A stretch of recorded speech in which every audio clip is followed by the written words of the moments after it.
السلام عليكم ورحمة الله تعالى وبركاته.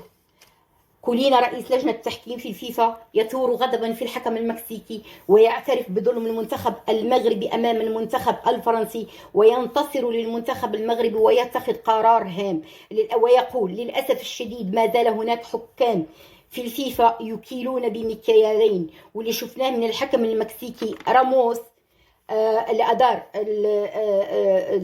المباراة بين المنتخب المغربي وفرنسا، وأنا مندهش جدا لعدم احتسابه ركلتين جزاء مستحقة للمغرب، وكان على غرفة الفار التدخل لوقف الخطأ، لكن هذا يعتبر جريمة في عالم كرة القدم وفي التحكيم.